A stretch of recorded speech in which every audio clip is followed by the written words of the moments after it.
Buenos días. Vamos a empezar la sesión federal de este miércoles. Sesión federal a cargo del Servicio de Hematología. Los mayores en Camacho y Francisco Ramiro. Gracias, Rafa. Hola, ¿qué tal a todos? Somos Ana Camacho, R4 de Hematología, y Patri, R375 de Hematología. Y vamos a hablaros de la trombocitopenia inducida por heparina. Este es el índice que vamos a seguir. Vamos a hablar de los tipos, de la fisiopatología, de la incidencia y los factores de riesgo, de las manifestaciones clínicas, y después Patri hablará de la evaluación, el diagnóstico y el tratamiento. Pues empezamos hablando que la trombocitopenia inducida por heparina es una reacción adversa protrombótica. Está mediada por la activación de anticuerpos que normalmente son IgG contra el complejo que después explicaré un poco más detalladamente, formado por el factor plaquetario 4 y la heparina en individuos en tratamiento con heparina. Estos inmunocomplejos resultantes activan las plaquetas, activan los monocitos, y esta activación aumenta la generación de trombina. Es el aumento de trombina y no la trombocitopenia lo que se considera una de las principales causas de los problemas clínicos de estos pacientes. En cuanto a los tipos, tenemos el tipo 1 o no patogénico, que es una caída leve y transitoria en el recuento de las plaquetas, que generalmente ocurre en los primeros 4 días después de la exposición a la heparina. El mecanismo es un efecto directo de la heparina contra las plaquetas, provocando una agregación plaquetaria que no es inmune. El nadir típico del recuento de las plaquetas son 100.000 aproximadamente, y no está asociado ni a trombosis ni a sangrado, y hay que tratar de manera expectante. Sin embargo, el tipo 2 o la clásica, que es donde nos vamos a centrar el resto de la presentación básicamente, es un síndrome, sí que es verdad, clínicamente significativo. Son anticuerpos contra el factor plaquetario 4, que lo que hacen es que forman un complejo con heparina denominados anticuerpos PF4 heparina. Estos anticuerpos pueden provocar trombosis, así como la trombocitopenia. Y el riesgo de trombosis persiste hasta que se suspende la heparina y se inicia un anticoagulante que no es heparínico. En esta tabla dividimos los dos tipos que acabo de explicar. El tipo 1, la frecuencia es un poco más frecuente, entre el 10 y el 20%, y se instaura en los primeros 4 días. El nadir típico, como he dicho antes, son 100.000 plaquetas, no hay anticuerpos, no hay secuelas ni trombóticas ni hemorrágicas, y el manejo es expectante, es observar. Sin embargo, el tipo 2, la frecuencia es un poco más baja. Sí que es verdad que muchas veces se cree que es porque está infradiagnosticada. El tiempo de haber recibido heparina es de 5 a 10 días después de haber empezado. La media del nadir típico son 60.000 plaquetas y nunca suelen bajar, bueno, nunca, frecuentemente no suelen bajar más de 20.000. Sí que hay anticuerpos, sí que hay secuelas trombóticas entre el 30 y el 80%. Sí que es verdad que en esta serie ahora actualmente se ha reducido estas secuelas trombóticas porque se diagnostica mucho antes y se pone remedio para ello. Las secuelas hemorrágicas son raras y el manejo es cesar la heparina y poner una alternativa, un anticoagulante no heparínico para prevenir estas trombosis. En el educacional, en el LAS, en el Congreso americano, el año pasado se nombró la tipo 3 autoinmune, que voy a pasar como muy por encima, que son anticuerpos formados y son heparina independientes. Se refiere este tipo 3 a cualquier caída del recuento de las plaquetas que comienza o persiste en ausencia de heparina. Se han descrito hasta 6 subtipos que están ahí puestos a la derecha de la pantalla, que no voy a entrar, y los anticuerpos se unen solo al factor plaquetario 4 y se han identificado como los responsables de la trombocitopenia inmune trombótica inducida por la vacuna.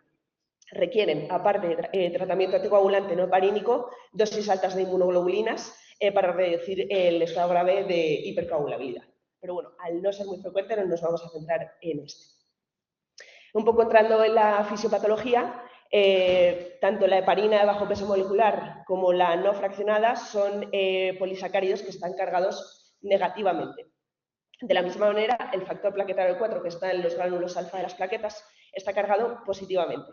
Entonces, estas interacciones electrostáticas lo que hacen es que se unen formando el complejo PF4 heparina, que es reconocido por las células inmunes, por lo tanto se crean los anticuerpos. Un poco más detallado, aunque no entrando mucho en detalle, valga la redundancia, estos anticuerpos antiheparina lo que hacen, IgG, se unen a los receptores Fc de las plaquetas y lo que hacen es que estimulan más la activación de las plaquetas y este consumo de plaquetas. Además, se liberan micropartículas y más PF4, lo que provoca más liberación del factor tisular, más micropartículas y en este estado de hiperinflamación, los monocitos lo que hacen en este estado de hiperinflamación generan más trombina. Además, los neutrófilos liberan estas redes extracelulares que se llaman NETs, que además atrapan plaquetas, glóbulos rojos, PF4 y factor de von Willebrand. Y de manera independiente, además, este receptor Fc de las plaquetas puede activarse también de manera directa por las células endoteliales que ya previamente estaban activadas. Las células endoteliales provocan más expresión del factor tisular, más liberación del factor de von Willebrand y lo que hacen en el resultado, que no voy a entrar mucho más, se acaba activando la vía del complemento. Ocurre en pacientes, y esto es importante, ocurre en pacientes que reciben heparina por primera vez y además en pacientes con exposición previa. Lo he resaltado más en azulito y en negrita, sobre todo en los 5 o 10 días tras la exposición de heparina, pero no desechéis la sospecha de algún paciente que haya reingresado en los 30 días anteriores y que ha recibido heparina por primera vez el primer día y hace una trombopenia, porque sí que es verdad que la trombocitopenia inducida por heparina puede aparecer abruptamente cuando se reexponen la heparina por la probable persistencia de estos anticuerpos en los 30 días anteriores. Los anticuerpos circulantes desaparecen después de los entre 50 y 85 días aproximadamente. Y la regeneración de anticuerpos requiere por lo menos 5 días, por lo tanto que es el tiempo que necesitamos para esta trombocitopenia inducida por heparina tipo 2. En cuanto a la incidencia de los factores del riesgo, más o menos entre el 0,3 y el 5% de los pacientes expuestos a heparina, suele ocurrir el 0,3 y el 5% de pacientes expuestos a la heparina durante más de 4 días. Es complicado calcularla porque sí que es verdad por problemas de reconocimiento y diagnóstico inicial. En cuanto a los factores de riesgo relacionados con la heparina, pues en la de bajo peso molecular tiene 5 a 10 veces menor riesgo que la heparina no fraccionada. Hay mayor incidencia en los pacientes que habían sido tratados con heparina en los 100 días previos a la exposición. Y en cuanto a la duración del tratamiento, en la literatura revisada, los pacientes médicos o quirúrgicos que recibieron tratamiento con heparina no fraccionada durante 6 días o más, pues la incidencia fue 2,6 y en tratamientos más breves se asocia con una menor incidencia que estaría en el 0,2. En cuanto a los factores de riesgo relacionados con el paciente, pues es más frecuente en el sexo femenino, en mayores de 60 años y en mayor riesgo en pacientes quirúrgicos que en pacientes médicos. En cuanto al tipo de cirugía, es más frecuente en cirugía ortopédica mayor, que está aproximadamente en el 5%, y en los pacientes sometidos a cirugía cardíaca hay mayor formación de anticuerpos, en torno al 24-50%, pero menor incidencia de trombocitopenia inducida por heparina, que es rondando el 1%. Es infrecuente en pacientes pediátricos y obstétricos y en pacientes críticos o en programas de hemodiálisis la incidencia es menor del 1%. En cuanto a las manifestaciones clínicas, muy brevemente, la trombocitopenia, que es la más frecuente, como he dicho antes, un recuento plaquetario inferior a 150.000, en torno al 85-90% de las veces. La media del NADIR, como he dicho antes, aproximadamente 60.000 plaquetas, y el recuento de plaquetas inferior a 20.000 es raro. La trombosis ocurre hasta en el 25% de los pacientes como forma de presentación, ¿vale? Esta observación y este alto porcentaje de formación de trombosis ha dado paso a que algunas revisiones se recomiende la ecografía de miembros inferiores en pacientes que tienen trombocitopenia inducida por heparina manifiesta para descartar TVP asintomática. En cuanto al sangrado, es muy infrecuente. En la literatura revisada, pacientes hospitalizados que tuvieron trombocitopenia inducida por heparina, el sangrado se vio en torno al 6% y este sangrado fue el más reportado gastrointestinal con una incidencia del 2,7% y el 1% en el sistema nervioso central. En cuanto a la evaluación, ¿cuándo debemos sospechar la trombocitopenia inducida por heparina? Pues que el paciente esté con heparina o que la haya recibido entre los 5 o 10 días previos anteriores. Como he dicho antes, que que no caigan en el olvido que si el paciente reingresa en los 30 días previos y lo recibe el primer día y le cae el recuento de las plaquetas, también lo debemos sospechar. ¿Cuándo se debe sospechar? Pues con nueva aparición de trombocitopenia, menos de 150.000, descenso de más del 50% de la cifra inicial de plaquetas, incluso si el paciente tiene más de 150.000 plaquetas, que el paciente haga una trombosis arterial o venosa, que haya lesiones necróticas en la zona de administración de la heparina, o que haya reacción sistémica cuando se administra la heparina intravenosa, como puede ser fiebre, escalofríos, hipertensión, disnea, etc. Es importante reconocer esto porque la intervención temprana tiene potencial de prevenir eventos trombóticos que son la causa más frecuente de morbimortalidad en estos pacientes.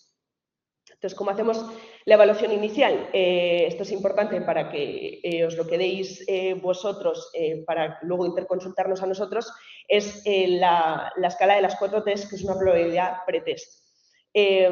Las 4 T's deben ser siempre el primer paso. Se utiliza para hacer el diagnóstico de sospecha y detectar los casos en los que se debe hacer entonces el estudio de anticuerpos. Solo se hace este estudio de anticuerpos si tiene probabilidad intermedia o alta. Entonces, si vemos en esta tabla, los que más nos cuenta, por ejemplo, en la primera T, que es la trombocitopenia, son un descenso de plaquetas de más del 50% y, además, un nadir mayor de 20.000, porque menos de 20.000 plaquetas es raro, y, además, que no haya tenido ninguna cirugía. En cuanto al tiempo de aparecer, lo que más nos cuenta es entre los 5 o 10 días previos o un día después de haberse expuesto entre los 30 días anteriores, por lo cual vuelvo a recalcar que no os olvidéis del paciente que reingresa de nuevo. En cuanto a trombosis, que haya trombosis confirmada, que haya necrosis en la piel, que haya reacciones anafilácticas, eso es lo que más cuenta, y que en cuanto a otras causas de trombocitopenia, pues no haya ninguna, eso es lo que más cuenta. Entonces, ¿cuándo haremos esto? Cuando de 4 o mayor de 4 puntos haremos el resto de estudios que luego explicará mi compañera Patri. Entonces, un poco muy brevemente, se calcula la escala de las 4 T's. Si hay baja probabilidad, entonces habrá muy poca probabilidad de que sea una trombocitopenia inducida por heparina, por lo tanto, no seguiremos con los estudios, pero sin embargo, si estamos en el intermedio o en el alto, pues entonces haremos lo que ahora va a explicar Patri. Vale, pues para el diagnóstico disponemos de 2 tipos de pruebas. Las pruebas inmunológicas son las pruebas en las que vamos a ver si existe un anticuerpo o no, y las pruebas funcionales, que son en las que vamos a ver si este anticuerpo activa plaquetas o no. Las pruebas inmunológicas son unas pruebas que son rápidas de hacer, que son relativamente sencillas y que son económicas, y sobre todo que tienen una alta sensibilidad y un alto valor predictivo negativo, por lo que son las que vamos a usar como screening. Y luego las pruebas funcionales son algo más lentas, algo más complejas de hacer, son más costosas, pero sí que son más específicas, por los que son las que vamos a usar como confirmación. Empezando con las pruebas inmunológicas, la primera que tenemos es el STICK-SPER, que es una prueba que tiene un valor predictivo negativo del 100%, que es muy sensible, que es muy específica. Importante que es la primera prueba rápida que vamos a hacer cuando el riesgo con el score de las 4 T nos da un riesgo intermedio o alto. Importante también que es la prueba que tenemos disponible las 24 horas del día. Bueno, técnicamente es muy sencilla, es como la prueba del COVID que todos conocemos y no tiene mayor complejidad. Luego tenemos la prueba, el HEMOSIL, la prueba de las nanopartículas de látex, que así explica muy sencillamente. Tenemos unas nanopartículas de látex que están cubiertas por un anticuerpo monoclonal y luego tenemos unos complejos PF4. Y a esto le vamos a añadir el suero del paciente. Si en el suero del paciente no hay anticuerpo, estas nanopartículas y estos complejos se van a agregar, se van a juntar, van a aumentar la turbidez, la absorbancia y el resultado va a ser negativo. Por otro lado, si en el suero del paciente sí que hay anticuerpo, este anticuerpo se va a unir a los complejos, lo que va a impedir que haya una agregación como antes, lo que va a disminuir la absorbancia y el resultado nos va a dar positivo. Importante también que esta prueba sí que solo la tenemos disponible de lunes a viernes por la mañana. Y luego existe la prueba del ELISA. La prueba del ELISA es una prueba que se basa en la unión antígeno-anticuerpo, donde se le añade un fijador fluorescente y eso nos va a dar un resultado.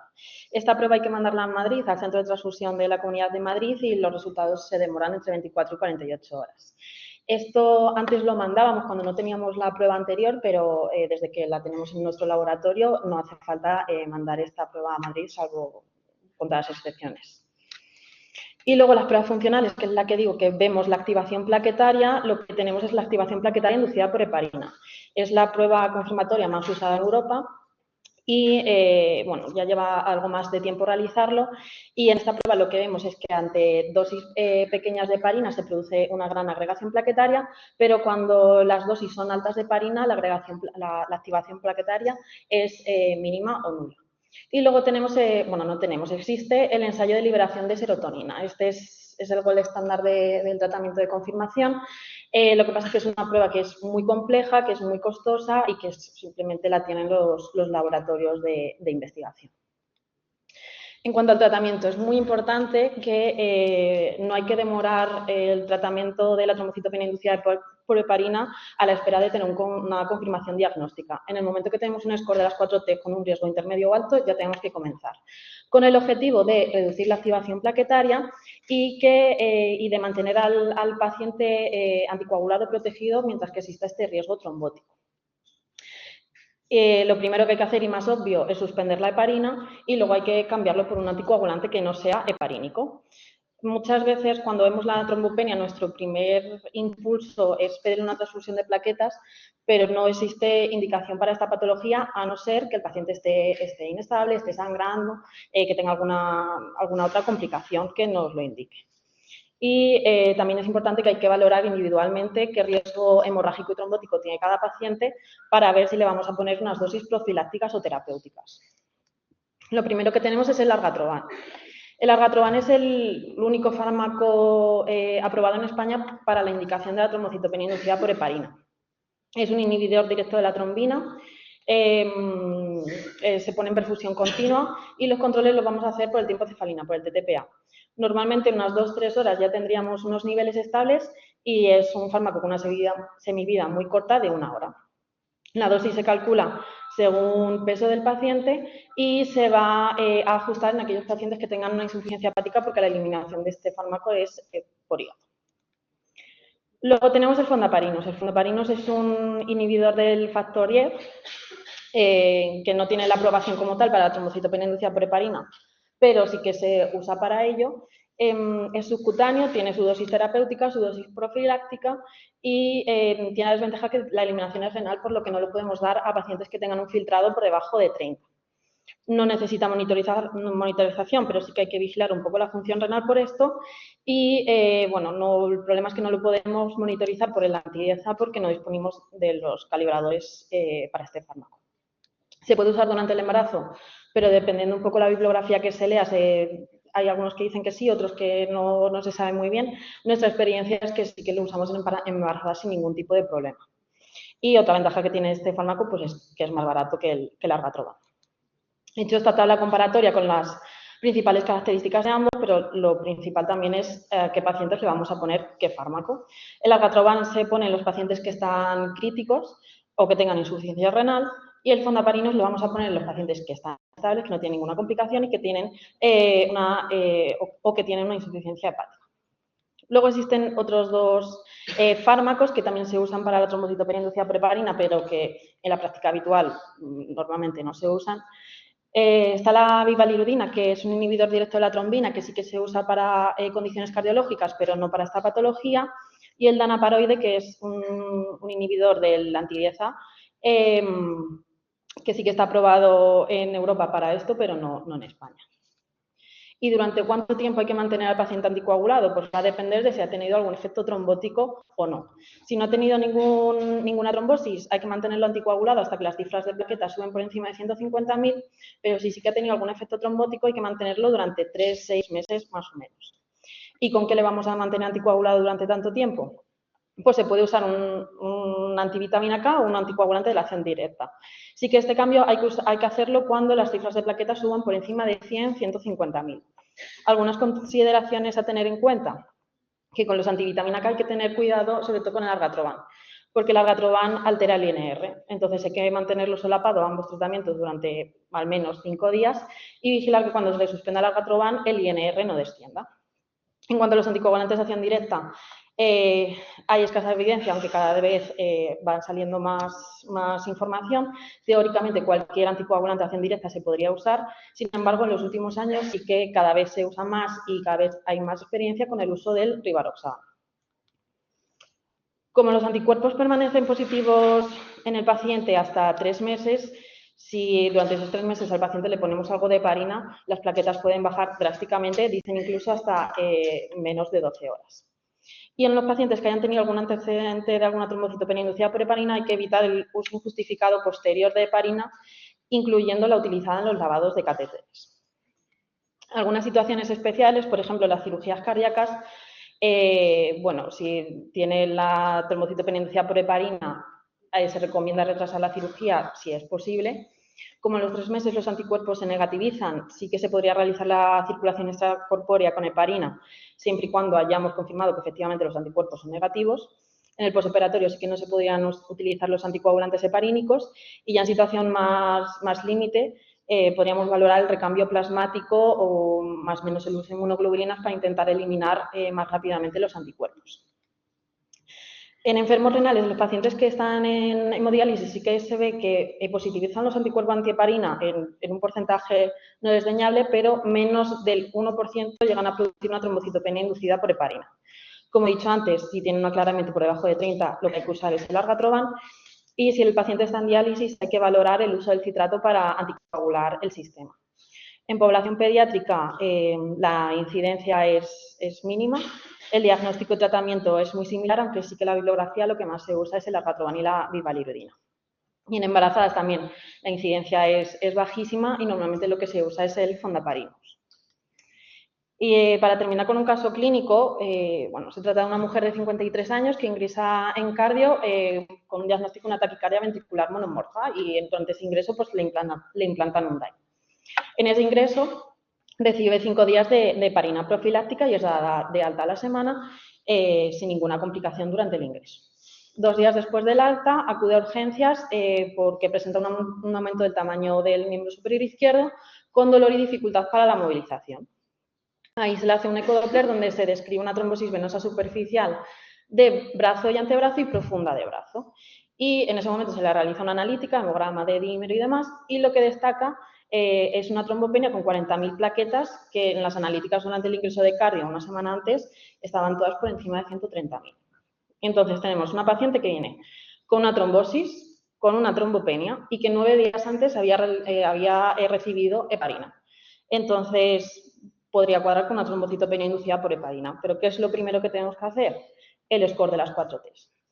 Entonces, tenemos una paciente con un descenso de más del 50% de plaquetas, con un NADIL más de 20.000 y que no se le ha hecho ninguna cirugía los 3 días anteriores, tenemos 2 puntos, que el tiempo de exposición de la heparina ha sido los 5 o 10 días anteriores, tenemos otros 2 puntos, tenemos una trombosis confirmada, 2 puntos, y en un principio no hay ninguna otra causa de trombocitopenia que a priori nos pudiera aparecer, así que 2 puntos. Tenemos un score de 7-8 puntos, esto nos da una probabilidad alta de trombocitopenia inducida por heparina, lo primero que vamos a hacer es suspenderle la heparina. Para confirmar el diagnóstico, se le hace un test rápido que resulta positivo, se le hace el inmunoensayo con las nanopartículas, que es un resultado también que es positivo, y luego se hace la activación plaquetaria con heparina. Entonces, aquí tenemos línea negra, el suero fisiológico, línea azul, que es el control, la línea roja que sube es la activación plaquetaria con dosis mínimas de heparina, y la verde, la agregación plaquetaria con dosis altas de heparina. Resultado positivo, por lo que confirmamos la trombocitopenia inducida por heparina. De nuevo, lo primero, suspendemos heparina y lo vamos a sustituir por otro tipo de anticoagulante.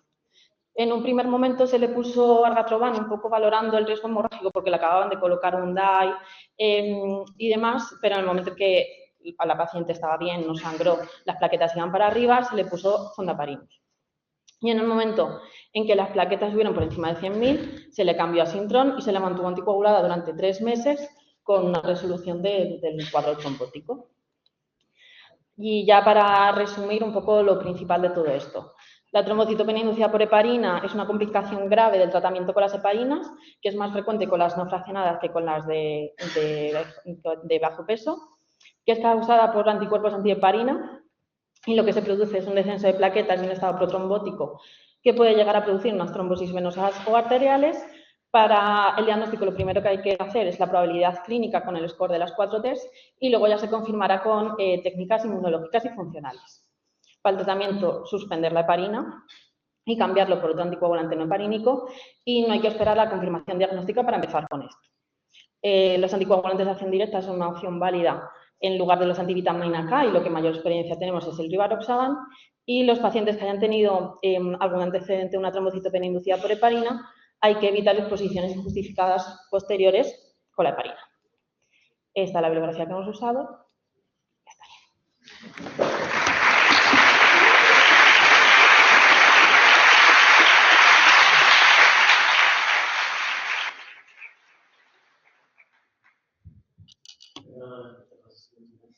¿Hay alguna pregunta? ¿Comentario?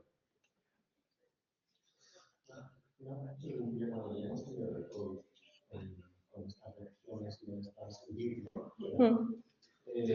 Igual, si un paciente ha venido de ese evento, necesitamos el uso de heparinas.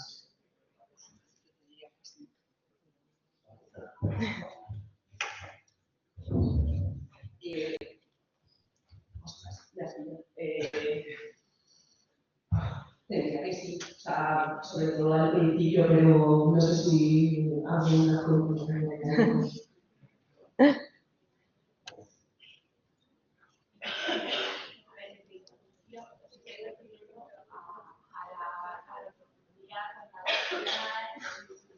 Sí, cuando aparecía esta canción en vivo, que era un juego parecido a lo que de heparinas.